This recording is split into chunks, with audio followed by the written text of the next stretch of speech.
Keri Starmer now says he's the guy that's going to control our borders. The same Keri Starmer that decriminalised illegal immigration, has prioritised illegals over our own good people, has thrown them into hotels and generally prioritised them for housing as well, and wanted to make sure that anyone who spoke out against illegal immigration was called far right and put in prison. But now suddenly he's all for it. He also says that those arriving in our country should speak English. Maybe he could go to Birmingham or Bradford or Luton or Leicester or any other of his voting areas and say that, because none of them will understand a blood. Morning, it's Keir here. My director of strategy, who's a right ginger, has said that I should explain our new policy on migration very simply. So before, we loved illegals. We couldn't get enough of illegals. Illegals, come, welcome. I helped bring them in. I put them in hotels. I also love a Rwandan. I love me a stubby Rwandan. In fact, I love all illegals because they are the ones that vote for us. So if you go to any of the Labour strongholds, Luton, Leicester, Birmingham, Bradford, all you'll find is Muslims, and we can buy their vote for 20 quid. But then we got beaten by reform.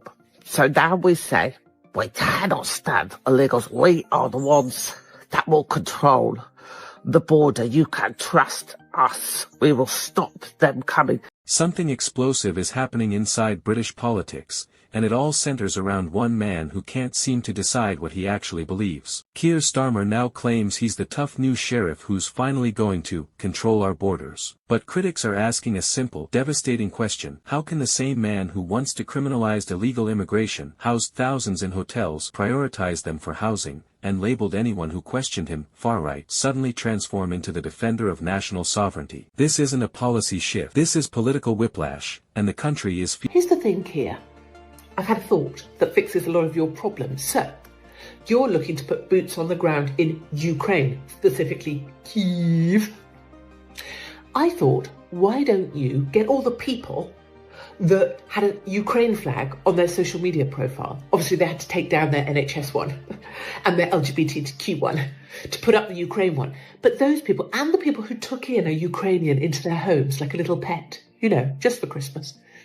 The people that are like, oh yeah, we've got one. Yeah, we've got a Ukrainian family. Yeah.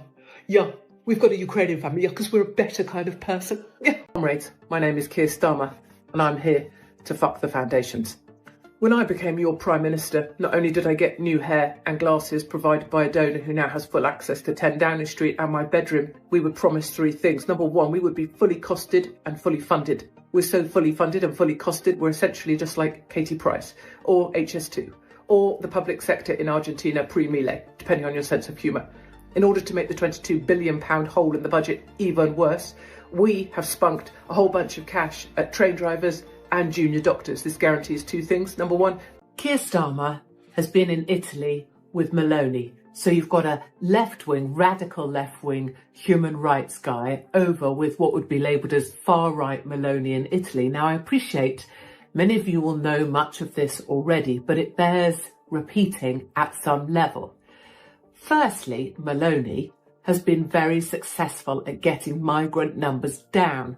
She's done that by, number 1, hitting where they leave. So Tunisia, Egypt, Libya, she's making deals with those guys to stop the boats. Feeling every jolt. Because the people calling him out aren't doing it quietly. They're doing it brutally. They're pointing out that Starmer now demands migrants speak English, a statement that sounds strong on paper but becomes laughable when you realize it would make half of his own Labour stronghold stare at him in confusion. Birmingham, Bradford, Luton, Leicester, areas that vote Labour consistently but have been ignored by the very party that relies on them. And now Starmer wants to stroll in and preach about language requirements. Even his own supporters can see the irony dripping off every word. Then came the satire, sharp enough to cut steel. A viral skit captured Starmer mock-explaining Labour's new migration policy. Before, he said, they adored illegals, welcomed them, housed them, praised them, and yes, according to the joke, relied on their votes. But the moment Reform UK surged and shattered the old political landscape, suddenly Labour discovered border control. Suddenly they discovered toughness. Suddenly they discovered principles they never cared about before. It was the kind of humor that hits harder because everyone watching knows there's a grain of truth buried inside it. And then the joke turned into a warning. If Starmer wants boots on the ground in Ukraine, maybe he should start with the people who plastered the Ukrainian flag flag on their social media profiles for likes. The ones who swapped out NHS icons, Pride icons, and BLM icons depending on the trend of the month. The ones who adopted Ukrainian families for a few cozy Instagram posts before quietly moving on. The skit was savage, but it captured something real. Performative activism is collapsing, and people are painfully aware of the hypocrisy behind it. But Starmer's problems didn't end with foreign policy. Oh no, they followed him straight into Downing Street. When he became Prime Minister, he debuted a fresh new look, new hair, new glasses, and,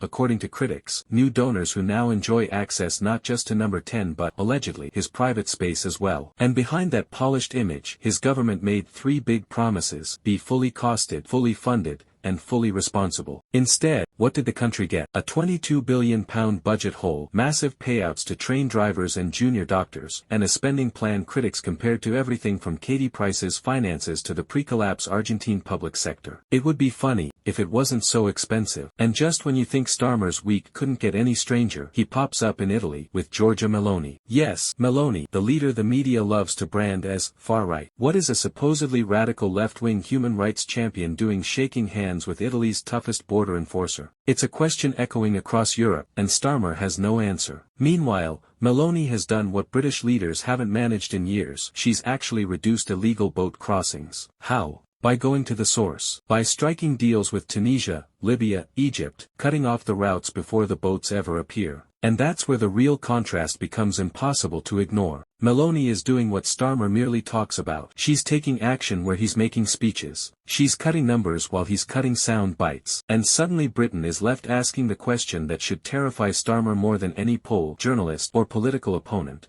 A foreign leader can achieve control at the borders. Why can't ours? Because behind all the comedy, the satire, the criticism, and the chaos, one truth is becoming clearer by the day: Britain is running out of patience for leaders who perform toughness instead of delivering it. And unless Keir Starmer can finally pick a stance and stand on it firmly, consistently, and honestly, he may soon learn the harshest lesson in modern politics: you can't control a country's borders if you can't even control your own narrative.